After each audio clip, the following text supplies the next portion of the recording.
My name is Madan. I am in Product Management Azure. We're going to talk about SAP, and I have two guests with me as well. Matt, you want to go next? Introduce yourself.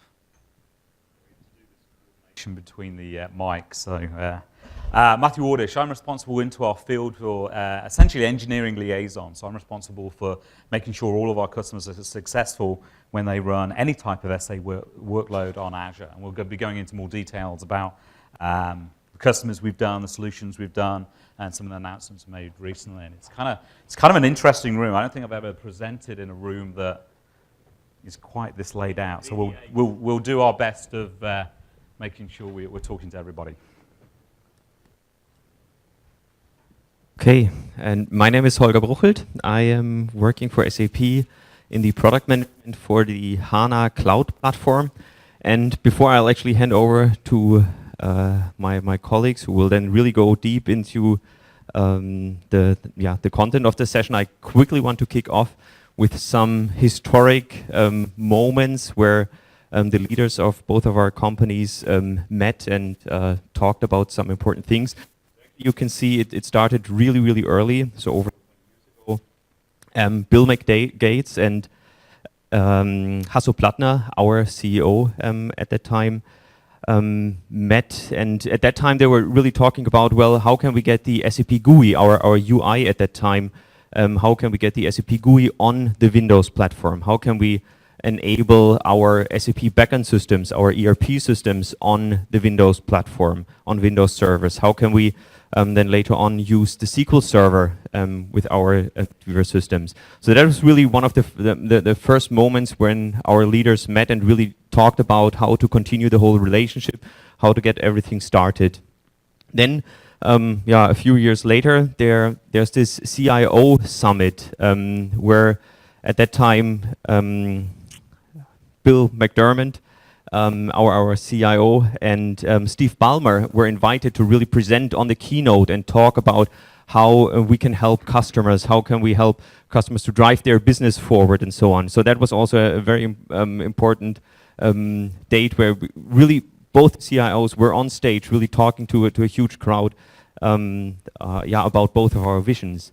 And then last year, that's actually what very proud of because I was very much involved in this. Satya Nadella and Rob Lefferts were on stage at Build, and they showed how to integrate SAP data into Office 365, how you could do simple things like approving an SAP workflow in Outlook, how you could work with SAP data directly in Excel. So that was also something pretty exciting. And then just a month ago, we had our big event, Sapphire. And there we had Satya Nadella on stage, and Satya Nadella and Bill McDermott talked about the new collaboration. Actually, a lot of things that Matt and will talk about.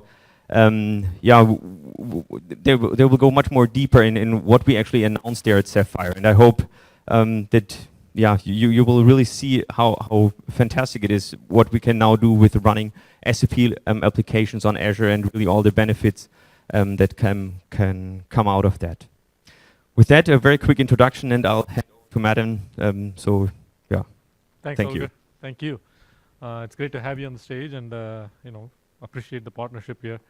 So let's talk about the partnership. I think it's important, especially as you are embarking on deploying your SAP applications. You want to know that you can bet on Azure as the cloud platform, but also bet on the partnership we have with SAP. So you have the necessary support. You've seen this in the Scott Guthrie keynote on day one. This is essentially an articulation or a narrative of what our mission is, right? We want to create more personal computing, reinvent productivity and business processes, and then build an intelligent cloud platform that powers these experiences, right? If you think about our SAP partnership in this lens, it's a three interconnected ambitions, right? For every one of those aspirations that we have work ongoing with SAP.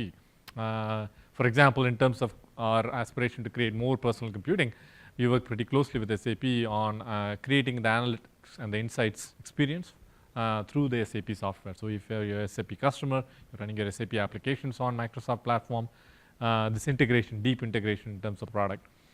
Same thing with productivity and business processes. Obviously, SAP is the leading, the business software maker. We want to make sure that their solutions, or connecting with our productivity solutions, most notably Office 365.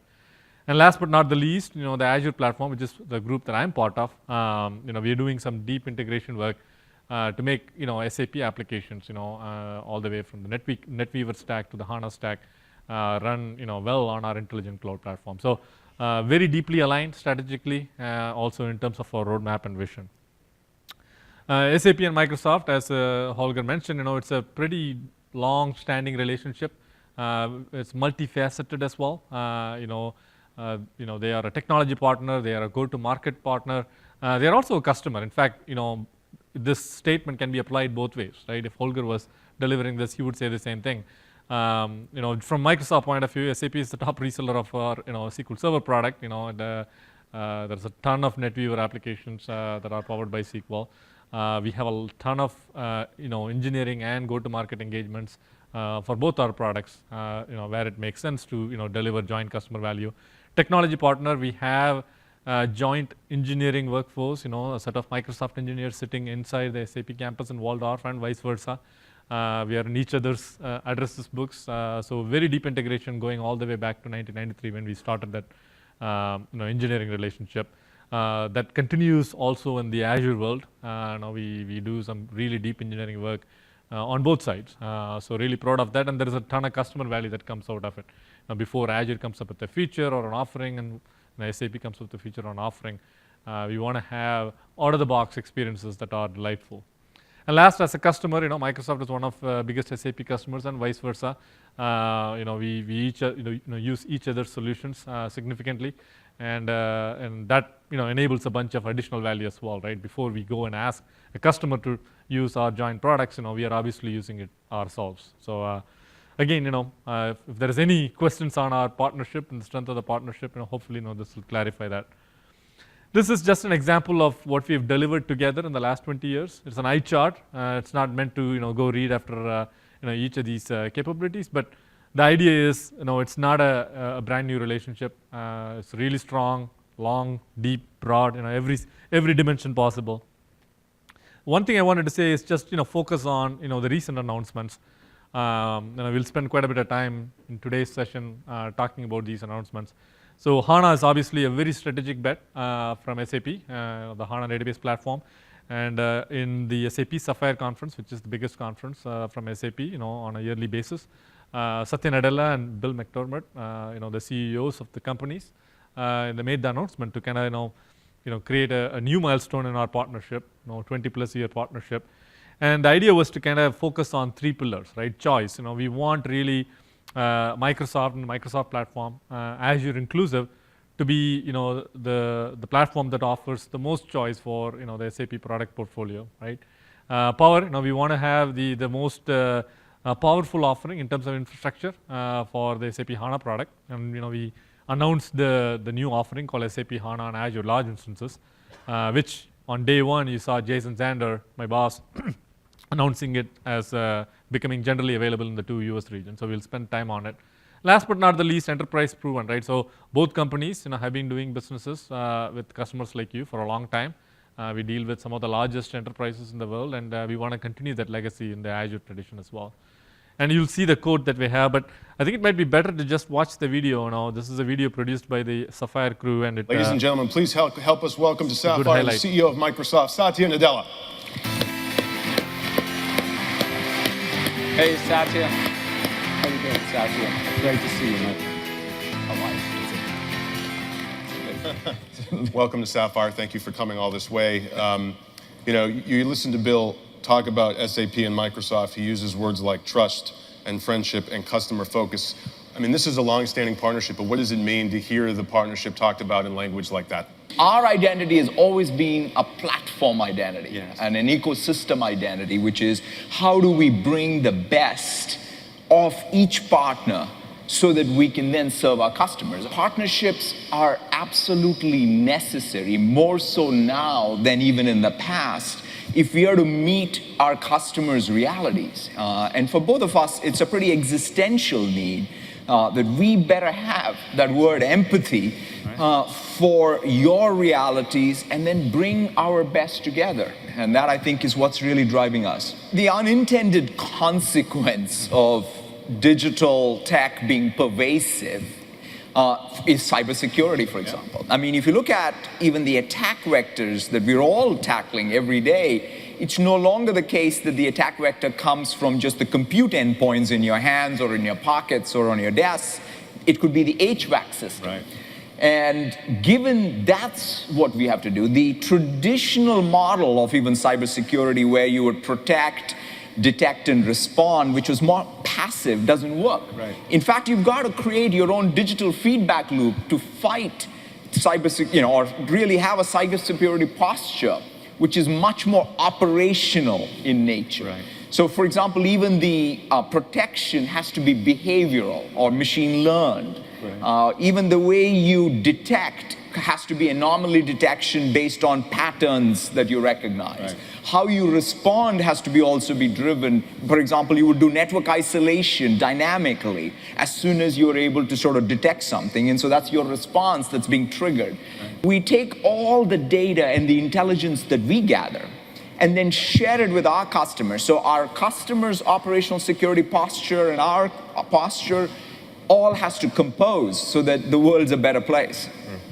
If you think about IT and OT coming together, right, that's a place where two of us, in fact, having the deeper integration and a better sense for what customers are trying to get done is going to accelerate, I think, their business. Our goal is to figure out a way for our innovation to come together to meet your realities and aspirations. You have both Microsoft and SAP representation calling on you. And I think you deserve to have us aligned in front of you so we work together in a highly collaborative way. So you see great solutions such as the ones that are demonstrated here as just the beginning of a long journey of excellence between Microsoft and SAP. Thank you very much, Satya. Satya Nadella, ladies and gentlemen. Thank you. Thank you, my friend. Thank you. All right, so hopefully you got a sense of what the depth of the partnership and the announcements. The demonstration that they're referring to that we did in the Sapphire keynote was using Bing Cognitive Services on a mobile app that was essentially running HANA on Azure. So we announced the offering in private preview, and so we figured we'll demonstrate that capability. So again, you'll see obviously Azure is the infrastructure provider in that case, but we don't just stop there in our integration. We want to be able to create rich experiences where you can combine some of our higher level PaaS services like Bing Cognitive Services or machine learning, or do with the rich business applications that come from SAP, right? So obviously the Office 365 productivity integration is something we talked about already. All right, so what exactly is the portfolio for SAP applications on Azure? So I tried to distill it in 3 pillars. And then the key takeaways are really these 3 things, right? One, we are committed to kind of creating the broadest and the best-in-class support from an infrastructure point of view for SAP portfolio of applications, be it NetWeaver-based applications or HANA-based applications. And what that means is the broadest choice in terms of operating systems. Obviously, Windows will be supported, but also the different flavors of Linux that SAP applications need to support. The widest choice of databases today in public cloud that power the SAP NetWeaver stack, right? The SAP ASE, DB2, Oracle, or SQL Server, obviously. And then from a HANA point of view, both S4 HANA and the SAP BW as well as the BW4 HANA support, the full end-to-end support. I think that's our commitment. We want to be able to kind of say we have the widest choice for any of your needs from a SAP application point of view. In terms of the infrastructure, performance, and scale, again, our commitment is to create an experience for unparalleled performance and scale, right? Really pushing the boundaries as our colleagues in SAP are pushing the boundaries on the infrastructure, right? We want to offer that in public cloud. And today what we have, you'll see that, from a NetWeaver-based benchmarking point of view, we have up to 350,000 SAPs.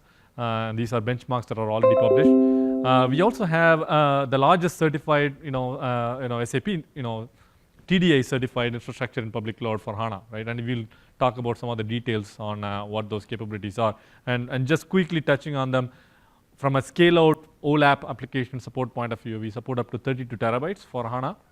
And from a single node scale up, we support up to 3 terabytes. So this is the largest that we have in public cloud today, and you'll see our roadmap on trying to push those boundaries even further, because we know there are SAP HANA customers who are running beyond those boundaries.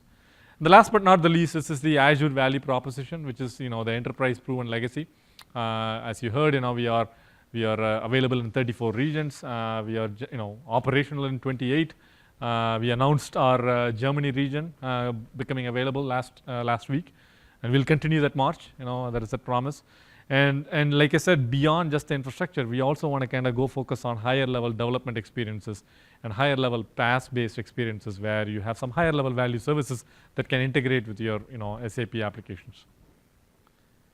So what are the certifications? More concretely, this table captures the end-to-end spectrum of the SAP HANA portfolio, all the way from the SAP HANA Developer Edition, which is an offering from SAP, to kind of kick the tires really for the developers to get going on your HANA development, if you will. And we support both SUSE and Red Hat. Red Hat certification just was announced earlier this week as well for SAP application. So you have basically the two broadest choice of enterprise Linux OSs. There are certain VMs that are certified for that offering, and you'll see that. It's available today. If you want to get going, you could do that. SAP HANA 1, this is actually an offering that SAP publishes. They publish pre-baked, pre-configured images.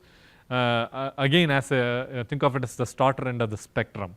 So this is something that we announced together in Sapphire. We are actively working with them. These images will be available in the Azure Marketplace soon. And in terms of the SAP S4 HANA, the Business Suite on HANA, and then the OLAP side of things, the BW and the BW4 HANA, we basically have two sorts of offerings. One is the Azure VM offering. Today, the largest VM in Azure, GS5, which is a 32 CPU, half a terabyte RAM machine, is certified in a control availability for S4 HANA. You can, if you're interested in it, definitely contact us. There's a bunch of us from the engineering, marketing, and the sales team here. We'd be happy to help. If your HANA database is beyond half a terabyte, we have this new offering that we became generally available in US, which is really a purpose-built SAP TDI certified HANA offering, really fine-tuned for HANA.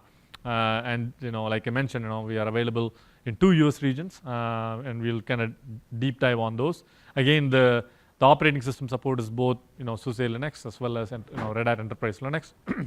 And this purpose-built offering, you can obviously run S4 HANA, but you can also run Business Suite or BW or BW4 HANA. So let's talk about that. What this particular hardware SKU looks like. So we are introducing 4 SKUs, 4 machine sizes really in Azure. They basically are carefully selected, in terms of the compute, memory, storage, and networking attributes that are needed to make HANA really sing in our platform. They're pre-configured, pre-baked with all the necessary best practices from an infrastructure point of view. So you can actually get going as fast as possible. So you will see there is 4 SKUs, and I've highlighted kind of the SKU names: S72, S144, 72M, and 144M. And you see basically there is a 2-socket and a 4-socket variation for OLAP, and a 2-socket and a 4-socket variation for OLTP. So the reason we are introducing with 4 sizes is because we recognize when a customer is making a choice for a cloud platform for HANA applications, you want that headroom. You want that headroom so that as your HANA application is growing, because it's an in-memory application, you don't want to be constrained by saying, oh, you know what, I got to watch for my growth, and if I go beyond 1.5 terabytes or 3 terabytes, I have to make a change, right? It will be disastrous for you to kind of think about not having that headroom, right? It's not easy to suddenly move a line of business mission critical application like HANA from one platform to the other, right? So our commitment here is we're starting with these 4 SKUs, with especially the 3 terabyte is the largest certified SAP infrastructure in public cloud. And we'll be investing in bigger and bigger SKUs as we get clarity in terms of the customer demand and hardware offerings that are certified for SAP. So just to kind of wrap this, so you'll see in terms of the RAM offerings, which is critical from a HANA deployment point of view, for OLAP you have 2 options: 768 gigabyte and 1.5 terabyte. And as I would remind you, if if we still have the Azure VM offering with half a terabyte. So really 3 choices. You can, if it's less than half a terabyte, you can use the Azure GS5 machine. If it's greater than half a terabyte, you have, the 768 gigabyte and the 1.5 terabyte. Obviously, with OLAP, you can scale out, and you will see in the next slide, we support scale out in these machines up to 16. So, basically a 16 plus 1 configuration, the 1 being master. So, with the 1.5 terabytes, you go up to 22 terabytes. And if you use a 2 terabyte on a 3 terabyte machine, you can go up to 32 terabytes. So, pretty long, and deep range, if you will, in terms of your addressability for HANA applications. And on OLTP, we have 2 SKUs, a 1.5 terabyte, 2 socket, which is 72 cores, or a 3 terabyte 4 socket, which is 144 cores. And all these 4 machines are physical bare metal, right? You're not running on virtualization, so you're basically getting the full benefit of what the hardware is capable of doing. It is Azure, it is an Azure service, but these are specifically fine-tuned for HANA applications. So, obviously, we are a public cloud, and you must have heard about, what our competitor, AWS, is doing. How many of you are using AWS or considering AWS and Azure for HANA? Show of hands. Okay. So, obviously, AWS has an offering called X1. It'll be useful for you to know how this offering compares with that. And, this chart is an attempt to kind of capture, what the addressability of the offerings are from a HANA, deployment point of view. So this side-by-side chart is not for the same scale. Holger pointed this out. The idea is to kind of, in a visual way, represent what the capabilities of each platform is. So on the x-axis, you see the RAM, which is important for a HANA deployment. On the y-axis, you will see the cores, right? So obviously, a machine is determined by how many cores and how much RAM you have. So on the left-hand side of the screen, the OLTP single node, the AWS X1 today, they offer a 2 terabyte SKU with 128 cores. And on the OLAP side, they're certified for 7, a scale out of 7, which will be really 7 plus 1. So, essentially they're able to get to 14 terabytes and, 128 cores, per node, if you will. How do they map with the offerings we have on Azure? So, you'll see the range that we have is much higher. On the OLTP side, you have many sizes. As I mentioned, there is not just one size. We are certified for 3 sizes. The GS5 with half a terabyte and 32 cores. And then if you say, like, look, that's small, like maybe you start there. But if you want the headroom and you want to kind of move to a bigger SKU, you can get to the 768. And then, essentially, this is OLTP. So you will actually move to a 1.5 terabytes, right? And 72 cores. And if you say I want more, you can go to 3 terabytes. And 144 cores. So, obviously, we have a long range. But the key message I want to communicate on the OLTP side is we are not bounded by hypervisor limits because this is physical bare metal infrastructure. As we work with SAP, as they certify, higher and higher range of physical hardware, we'll be working hard in getting those offerings in Azure, right? And we'll be able to iterate much faster than, being limited by hypervisor limits. So that's the key point. More choices, unlimited headroom for growth, and because we know there are HANA customers who want, much higher footprint on the OLTP side. OLAP side, obviously we support scale out, so you can have a multi-node configuration. And again, you will see us having more choices than Amazon. The 2 SKUs, the S72 and the S144, we are actually certified for 16, as I mentioned in the previous slide. So our range is much higher. It's a 16 node scale out as opposed to a 7 node. So which gets us to, capable of scaling up to 32 terabytes. Again, as the arrows indicate on both axes, this is the current, offering, and, we are actively working on getting beyond even 32 because, we hear about customers saying like, look, I'm running 48 terabytes, HANA BW cluster. So we're very interested in understanding, how to kind of get there as customers need this.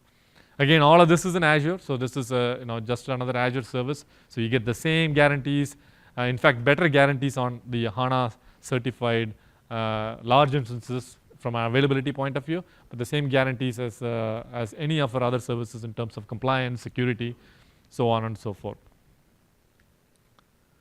So one question that I immediately get is, hey, this HANA, SAP HANA and Azure large instances, is it IaaS or is it more than that? right? So I want to use this slide to communicate what it is really. So obviously, you're all familiar with the different deployment models, right? On premises, the customer or an SI on your behalf is managing the entire stack, right? All the way from the infrastructure, networking, storage, servers, virtualization, all the way up to applications, right? In this case, SAP applications. Infrastructure as a service is where the customer is responsible for, the stack above the virtualization layer. Anything that is running inside the machine, the OS, the middleware, the runtime, the data, the applications. And anything below that, the cloud vendor is responsible for operationalizing and managing it with an SLA. We move to platform as a service, we'll move the abstraction level a bit higher, where customer is responsible for the applications and the data, and then the rest of the stack is managed with an SLA by the vendor. And software as a service is you're just consuming it, right? You're not, think of it as Outlook.com, where you're just consuming email. So from our HANA offering point of view, obviously the SAP applications, just like any other line of business application, span the spectrum. There is a set of applications from the SAP portfolio that spans the spectrum. The SAP HANA on Azure large instances that when generally available is really an infrastructure as a service. So think of it as Azure providing SAP TDA certified hardware to you, right? So just like any other machines that you can use in our virtual machine service, you can check out these machines, the variety of sizes that you saw on the previous slide, and then you can get going, right? You are still responsible for managing, the updates within the machine, right? The operating system updates, installing HANA, making the necessary, module updates. All of that is still a customer responsibility. Of course, you can work with your SIs or your consultants to do that as you do it today on premises. Nothing changes there. But from Microsoft offering point of view, it's infrastructure as a service. And what that means is, specifically from the roles and responsibilities, because obviously a line of business application like SAP HANA, there are a variety of life cycle activities that happen, right? From a financial licensing point of view, capacity management point of view, provisioning, configuration, monitoring, high availability, disaster recovery, security and compliance and support. So what we've tried to do is take the stack in the previous slide and show you what this offering looks like, because SAP HANA application, it's one of those applications that's a gravity well. You have the HANA running in the back end, but there is a huge portfolio and landscape that's surrounding it, right? So from that point of view, it's important to understand what the responsibilities are. So all the stuff that's related to networking, storage, server, and the software-defined data center virtualization, obviously Microsoft is accountable, and we will have an SLA around it across all these different lifecycle activities. And the ones that are above the OS layer, including the OS layer itself, it's a customer responsibility. There are few specific cells like provisioning, backup, and DR where it'll be a shared accountability. If a customer chooses to use certain enlightenments that we made in our offering to enable easy backup, or easy HA or DR connectivity, it'll be a joint ownership. Obviously a customer ends up owning the solution, but there are services that Microsoft offers that could, enhance your backup experience or HADR experience. Licensing and pricing. This is again a common question. Say, maybe you're saying, look, I'm ready to go. I want to understand how that, how to get started, and I'll quickly show you some marketing and documentation material. The first thing that you want to do is contact, your account team if you're working with the Microsoft account team. Actually, let me pause here. How many of you are doing HANA on premises today? How many of you are looking to do it on Azure? Dev test? Production? Okay, well, come talk to us. There's a bunch of us in that area, and us, of course. In terms of getting started, we can, if we are not already working with you, we'd like to know, and we can kind of work with you. So basically, we have, this particular offering. It comes in two flavors: either a 1-year commitment or a 3-year commitment options available. Support, I mentioned both Red Hat and SUSE. The software licensing is obviously a bring your own license model. So at this point, let me kind of quickly show you. The first thing that you want is if you go to solutions. This is azure.com, by the way. So actually, let me just go. So you go to azure.com. You can click on solutions, and you'll see here, zoom here. These are all first-party solutions, and you'll see this one thing stands out. SAP is the only third-party solution that shows up in our solution center, primarily because of the deep integration that we have, both in terms of partnership, but also in terms of solution portfolio. So if you go here, this is essentially a starting point for all things that you need to know about SAP applications on Azure, right? So we obviously have a bunch of case studies here on SAP applications that are already running in production. But specifically, since we are talking about HANA, we can get started here. So we have a specific product page for SAP HANA on Azure. And you'll see some of the information that I shared so far on the slide. You will find it here. You will find the information about the different SKUs. What I wanted to point out was, how do you get started in terms of the information request? So there is a online form that we've stood up now that we are generally available. You can fill your information, and then what would happen, and within 24 to 48 hours, a Microsoft representative would contact you. That's one way of getting access to this offering. The other way is if you're already working with a Microsoft account, contact them, and they will contact us. And we'll work with you to kind of get you access to this functionality. And then the last thing that I wanted to show is our technical documentation. If you go to our virtual machines page, there is a workload section that's focused on SAP, and you will see all the information. This is the NetWeaver-based certification information.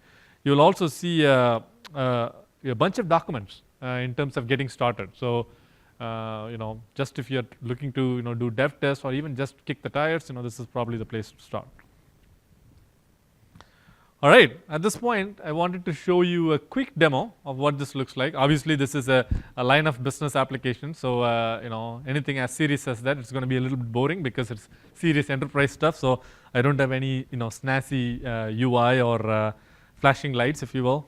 I wish I had brought the machines like what Jason Zander did. You had all these flashing machines. But what I can show you is, this is as real as it can get. The first thing I want to show you, and let's see if this works. So this is one of the servers that I have checked out. So you can see the CPU is 72, and it's basically running a SAP EML benchmark here. I'm not going to run the benchmark in front of you, but I wanted to just show you. I've SSH'd into the box, and it's in fact, I think it just finished running the benchmark.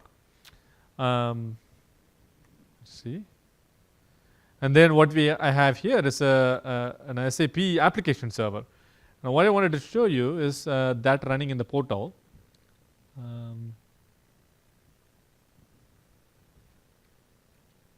If I go here.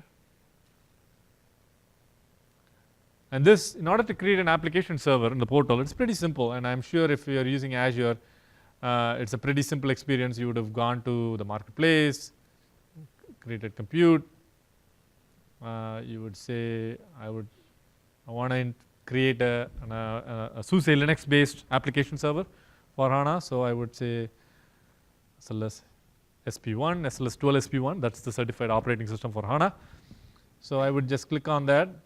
And you will get started with creating a virtual machine. Pretty simple process, straightforward, just like you do for any other application, right? You pick, the username, password, and then what I have here is, and I already have this created, so let me just get back to and show you what it looks like.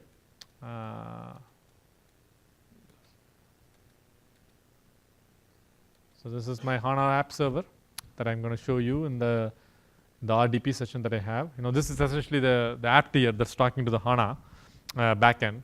So if I go back there, and you'll see this is running a SUSE web interface with the SAP management console. And then I also have in this Windows box, think of it as kind of like the management node that is running the SAP HANA Studio. And as you can see, I'm just pointing to some of the tables that the benchmark workload is hitting, right? And you can see, these are all the tables that typically the SAP EML benchmark would hit. So not a shiny demo, but this thing is real. It's ready to go. You should be able to kind of fire up, and Matt will be talking about some architectures that customers are already running with these machines. So you go back to my slides. At this point, I'll ask Matt to take over and talk about some real architectures that customers are running today in platform. Okay, thanks, Manan. Okay, so what you see here, everybody hear me okay? Got switched over on the audio okay. So what you see here is, I'm going to talk from the right side over to the left. So the right side is your environment. These are the systems you're having either in your data center or hosted at the moment. And what we do is then connect that through an express route. So you heard us talk about that during the conference and previously. The express route is essentially sitting on your MPLS cloud or point-to-point connection.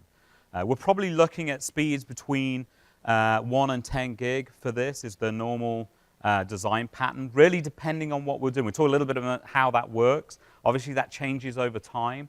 We may have burst capacity, so you may be sitting at 200 or 500, and we burst up and down. But when you're thinking about SAP workloads of this size, you're certainly thinking maybe of separating some of the BW instances from the ECC instances or some other environments, then having that wide pipe up and down is going to be critically important. What it's then doing, as Madan said, is we have this released in US East and US West. And what Adam just showed you is the centerpiece here, which is your Azure subscription. And that Azure subscription is how you're connecting inbound to this offering. The piece on the left is actually the physical blades, the database tier that's running there. And that database tier is again connected through an express route, an internal one. That's the technology we use to connect that directly into Azure. It's actually sitting in a building right next door and having speeds of less than 2 milliseconds between the app server and the database. But one of the key things is that database isn't open to the on-premise. So the left and right side of the screen can't actually be accessed from one another. So in the scenarios that we'll go through with some of the customers, obviously things like ECC and BW, they have app servers that sit on top of that. And so you talk to the app server in your subscription, and the app server talks to the database. But there's also other scenarios that we'll go through as well that we actually learned as we went through the engineering process that we're now offering out to customers. What you see here as well in the center is the app servers. We can obviously take advantage, full advantage of Azure here in terms of being able to scale those up and down, both from the size of the app, but also the amount of app servers that are concurrently running. So it's very common, and we'll talk about in detail on some of these customers, where they do a lot of batch processing or a lot of load at certain points. So at night, they'll stand up more of these app servers, we'll load the data in, and then we'll shut them all down again. And because those are only charged by the minute, that gives us a much more flexibility. Because a lot of times we're seeing, and one of the challenges of any system and where cloud really excels, is these burst patterns that are substantially larger than just 1 or 2 times larger. There may be some situations where you may be 100x of what your normal load on a system is. Doing that on premise traditionally in SAP has been a challenge because you have to stand up the biggest possible environment for the scenario. This obviously allows us to stand those up and bring them back down again. So a key architectural point. So we've been working on this now for over a year, in fact. And so what's very important for us at Microsoft is, you see a lot of companies, and in fairness, so do we sometimes, we talk about marketing relationships we have with companies. We make announcements, our intention to create products, our intention to do integration. When we've been doing this with SAP, we have to release something that works, is certified and validated, and it's not just an intention to go and do something. So what we started with is really a partnership. We did a private preview with a series of customers that were really co-engineering. So we really joined from a sense of from the account teams, the engineering teams, the SAP core teams, to actually go around and see how we were going to do this. What was the best architecture? What were the points that we had to go and work with? And so this is a company called Codes, and some of you may be aware of this company. Certainly, probably all of you in this room are wearing some of their product. They make thread. They're one of the oldest companies in the world that actually make thread that makes clothes. And they're actually doing things like, as advanced as they have thread that you can actually send signal down, so it's actually conductive. So what we started with here is they had a desire to get out of the data center. A very common conversation we're now having. Certainly something that's altered in the last 18 months, where we started off having that conversation about test and dev, and really the conversations I have with CIOs and CEOs and those folks today is, look, I want out of the data center. I need to take advantage of some of these next things. And clearly, unless I can move SAP out of the data center, I can't close the data center down. You know, I can get all the other workloads out there, but it tends to be one of the largest, if not the largest system running in this data center. So critically important to get that out. So this is a scenario we announced they are co-engineering, we announced them as a private preview. Satya talked about them in May, and we've actually now they're running in production. And they're actually running about 10 blades at the moment.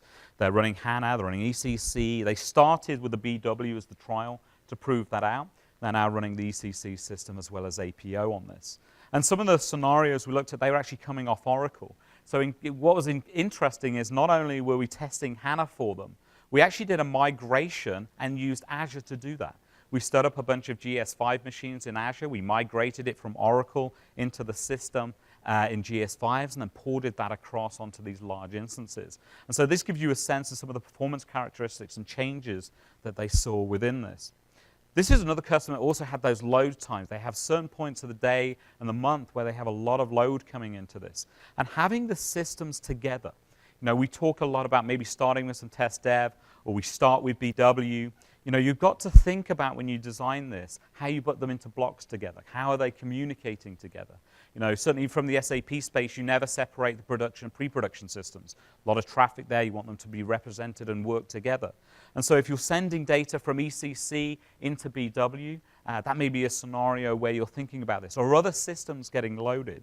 So incredibly important when they had these two systems together, essentially sitting within Azure, those load times were considerably increased.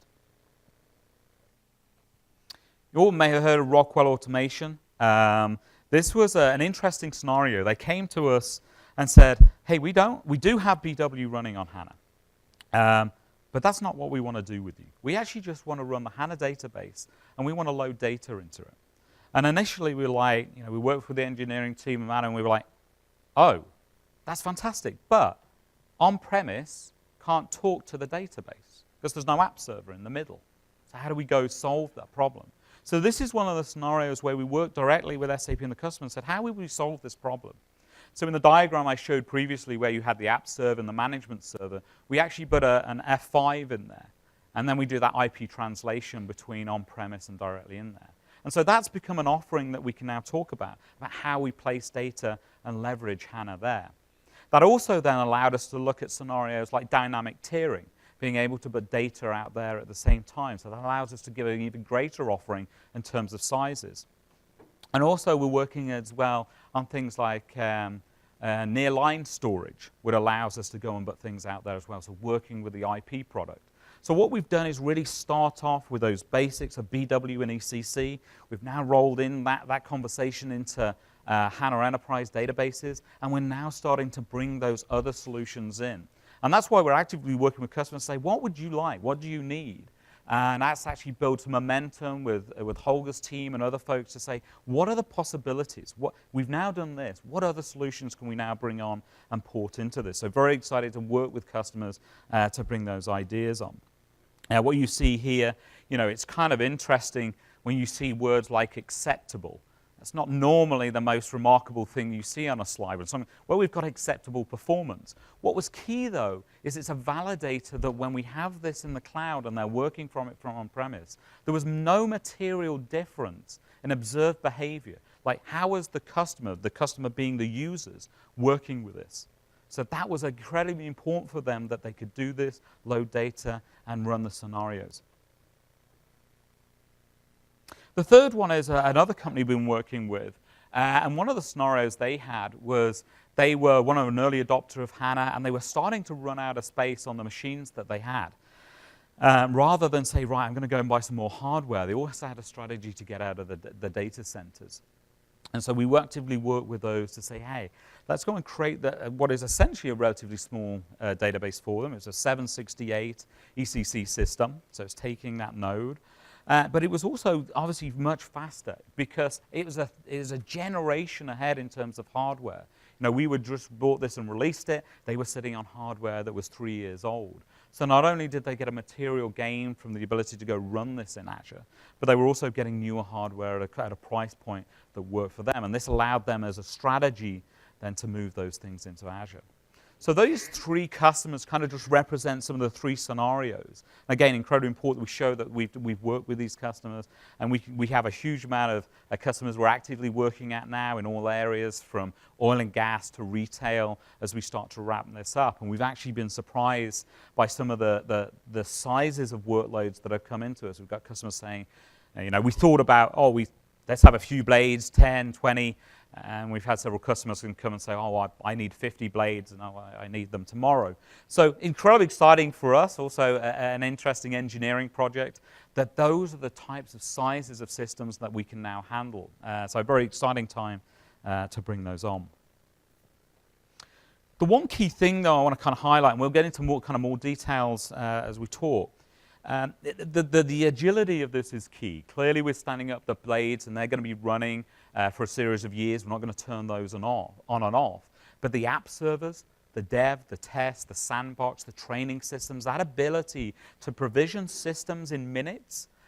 We actually can provision a template that we've built out in Azure that's running in those VMs in as little as 1.5 minutes to 2 minutes. When you think about running SAP systems, I presented a couple of days ago, and you think about this, traditionally it's 4, 6, 12 weeks to go and get a system and actually have that run and available to a development team. We can actually deploy a full landscape of SAP, and we can do that in 3 minutes, and you can deploy it from a phone. Having done SAP for 16 years, that's actually a remarkable opportunity for customers to think differently about how they develop. So that's been a key part of this. In fact, we've done one process with a customer that has 90 plus VMs that sit in this. And we can take that system and clone it, copy it, shut it down, and bring it back up again in as little as 45 minutes.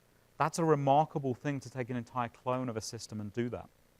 The next part is really the conversations I have is all very well that I've now taken this out of my data center, I've gone on, I've closed it down, I've got this agility, but what do I do next? And this gets into the part of really the theme that you've seen here at Ignite of what these kind of things like IoT, machine learning, advanced analytics and visualization, Cortana. What I do next is actually the incredibly exciting and strategic element of that. Having those things available in the cloud allows me to have that conversation. Rockwell chose to put HANA in Azure because they run an enormous Cloudera cluster right next to it. So it was an enabler for them to take the advantage of HANA and the speed that they get from that and really expose that into other things that they're actually doing. And then having that information exposed to them, because obviously we've talked a little bit about visualization and things that we have around Power BI, but getting those available to the customer is also key. So that's kind of the next part of the journey on this. Am I covering this or am I? I'll carry on then. Please jump in. But this is, we wanted to show, it is about choice. If we'd come and talk to you about 5 years ago, we would have talked about SQL and how everything was on SQL, and we believed that was the right platform before HANA came out. Those days are very different, just generally in terms of Microsoft. You'll be hard pressed to find someone with a Microsoft phone. I think there's a couple in the front that have them. But you know, we're a very different company in terms of doing that. And we want to offer the best choice to do that and be kind of the best provider to you. And so what this is representing is, again, just a little bit of a different visual from what Madden represented. The wide choice of the things that we have here, from Windows to DB2 to ASE, and also talking about how we can tier these out. So we have the facility within HANA to run as a single node. We have the ability to run those single nodes and run replication on them. We also have the ability to scale those out and do clusters and master-slave architectures. And in fact, we're also investigating being able to fully replicate entire clusters and have that available. So it just gives you a representation of some of the sizes that we can now support and the visuals on it. I think you've gone through a lot of these, but again, just some of the details. I'm going into too much further detail on this, but these are just some of the other systems. What we see a lot of the times is, though HANA may be a core part of ECC or the BW aspect, you have other elements within there, other modules where they're not ready to port them to HANA today, SRM or CRM.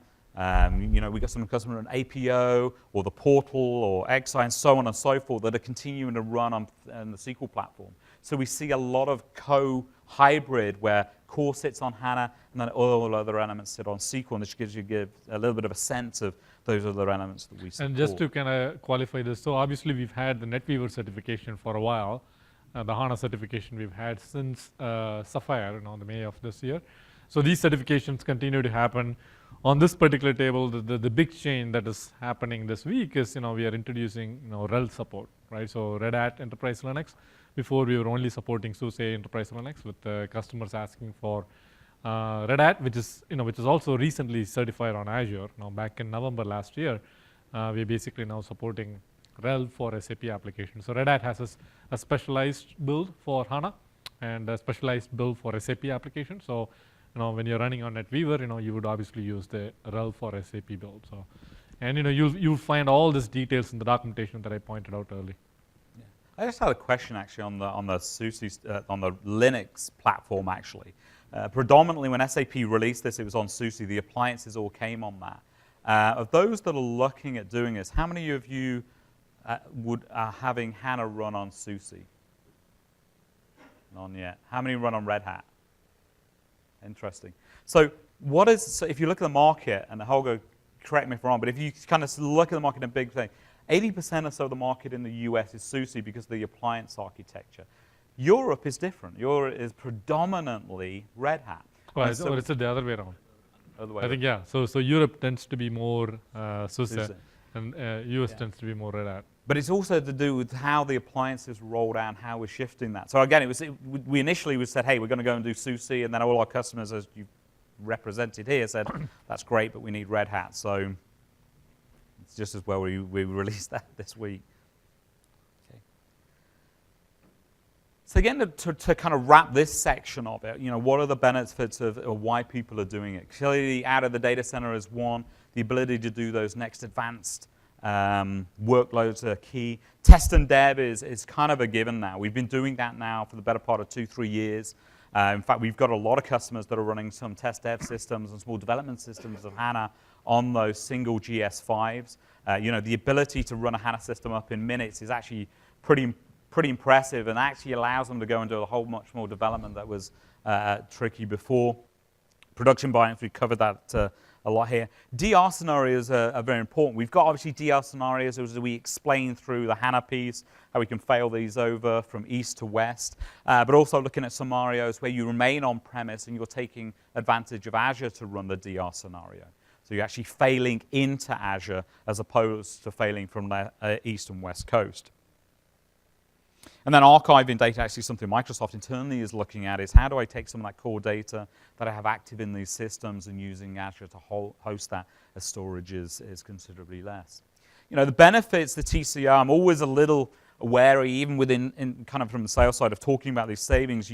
Production systems in SAP are complex, and they're going to continue to be, there's going to be a price point to go implement those. But when we're looking at those other environments, that's where you're going to get this drastic reduction in cost. If you think about a development environment that I run from 9 to 5, Monday to Friday, that's actually only 24% of the hours in a week. So 75% of that time, 76%, the system is sitting and actually not doing anything. So we can shut down all those VMs and take that out of the cost model. You're paying for storage, but in the cost element, it probably represents only 1 or 2% of that. So real advantages of shutting these things down, and we can shut them down because we can start them up so fast. And so that's a key thing as you start to move anything to the cloud, is you actually don't think about it as on-premise. You have to think about it as having the design to shut these things down and be flexible, because that's when you're going to do a lot of cost recovery. Talked about minutes instead of in days. I mean, literally, we can do these things in kind of 90 seconds. And then some of the storage benefits, obviously, is this as well, from backup storage to just the storage costs and things like that. You want to add anything onto? Okay. So this is a customer out of New Zealand we've actually been working with for a while. They were, obviously, part of New Zealand was tragically hit with an earthquake that knocked out their facility. This is actually the biggest kiwi grower and distributor in the world, kiwi fruit. And so they started to look at us about how we could go and design this. And obviously there wasn't a data center in New Zealand at this point. This is actually a system that's actually running on SQL. And we started to say, how do we go and do this? And we actually implemented this all the way out of the west coast of the US. And that was initially because that was the only place it was available. But now it's actually where they run their production system. And we talked to them and said, hey, should we move it into Australia? We have systems there. They were like, no, it works perfectly well. It's actually, obviously in a different continent. And so that actually works very well for them. So a great example of how we've taken them certain from dev tests to enable them from a DR scenario and then to place them into another location. So critically important, great reference for us. Just another example, we've got a few in here. This is a partner that we have out of Australia, real excellent go-to partner, BMW, that worked again on being able to reduce the costs of this and take customers really from the initial test dev and run full production systems. In fact, we've just done another large company that's going to be up in reference. It'll be one of the biggest SAP and Azure systems in the world. They have over 1,000 VMs running on that. It's not BMW, but they're in the same location out in Australia. And we'll talk about that case study as it gets released in the next few months. And again, just some examples of customers that have actively done this. So we want to kind of, as again, we started the journey, it was really about test and dev. 2.5 years ago, this is where we started. We want to give an example of all the things. I'm not going to go through all of them here. There's a lot of information on this slide. It gives you some examples. Some of these are essentially what are called private references that we have on here. So test dev system, we have a large audit company that runs 200-300 VMs to basically support their global test dev systems. The cost of this is about a quarter of what it was costing them to do in a different system. We actually have just moved the production, Global Chemicals, a company called the Mosaic Company. They've actually spoken with us at Sapphire, and they are actually a public reference for us. We moved, in that case, they had the same conversation. We started off there talking about, hey, let's move Oracle directly into Azure, as we want to get out of our data center. As we assessed it for them, they weren't ready to move that part to HANA. They were using HANA, actually HEC is how they deploy their HANA piece. But they wanted to get out of the data center, and they had about 150, 200 VMs or machines there. And what we did there is actually implement them on SQL, move all those workloads. That actually then allowed them to move 400 other VMs, which was their other systems, and actually to close down their entire on-premise data centers and have their entire infrastructure now supported within this. That also meant they were using Skype and 365 to really become a virtual provider to them. Demonstration systems, again, we've got a lot of scenarios where you want to spin up systems very rapidly and keep them, persist them from days to months or make copies of them. So we have this one that runs about 60 or 70 different types of SAP templates that are provided to their customers, and they can actually just spin them up, provide them out, shut them down, and share them anywhere in the world in any one of those 28 regions that we have active today. The training system, and I'll let some of the others, but the training system is very large, actually one of the biggest SAP training systems we ever done, 90 VMs running in it that runs all these different modules. Again, this is one where we had the ability to clone the entire production system, take it off, to bring it down, make a clone of it, and then bring the entire system back up again in 45 minutes. And there's amazing complexity required to shut down an SAP system. It's not like you just press a button and hope someday, hope it reboots. You've got to sequence all these things through the different modules. So really powerful ability for us to script that actually on the scripting language within Azure, which is all public, to sequence all these events coming up and down. So there's a bunch of resources here, obviously, some of the pages that I showed. I guess before we wrap and then we take on questions, I think the three key takeaways that I would kind of reiterate, the three commitments really, right, from an Azure point of view. We are committed to kind of have the broadest choice. We talked about, and I showed you the charts. The idea is we want to make sure that your entry into a public cloud, especially in Azure, is as easy as possible. We provide multiple choices. Unlike our competition, where if you have to try out, you have to get a 2 terabyte machine. We want to allow you a set of options that allow you to get started, at your own pace, right? So, and then once you get started, you have unlimited headroom in terms of being able to grow, right? Because as many of you know, you don't want to be limited in terms of your headroom. If you're starting with 1.5 terabytes and say you want to grow into a 4 or a 6 or a 8, you want a provider that would actually have an architecture that can satisfy your demand, right? So that's an important one. We also have the broadest choice, right? Not just SAP running on SQL, obviously HANA is certified, but if you're using Oracle, DB2, whatever databases behind the scenes, we want to make sure that, we are able to kind of support those SAP applications. Powerful infrastructure, we want to, this is the second commitment, we'll continue to kind of work with SAP to make sure that whatever advancements that they're looking for from the business application point of view in terms of infrastructure, we'll keep up with that certification needs, right? In terms of, bigger VMs, bigger machine sizes, as and when they get, TDI certified, we'll make sure that we'll make it available in Azure. And the third thing is just our availability in, the 34 regions, right? We want to make sure that you are taking advantage of that, whether it's for dev, test, production, all the different types of workloads. And last but not the least, there's a set of experts within the Microsoft engineering, marketing, sales organizations, along with the SAP organization, where we have a center of expertise that can actually help you, right? You don't have to do it alone. If you're getting started, we have the set of resources within Microsoft and SAP, but also our partners, a joint set of partners, right? And our SI partners, consulting partners, all over the world, specializing in the whole spectrum of the workloads related to SAP applications to help you. So, the call to action is really give us a try. If you have feedback, we'd love to hear. And if you're interested in learning more about the HANA offering, come talk to us. That's all I have. Thank you. I'll be hanging out here for questions.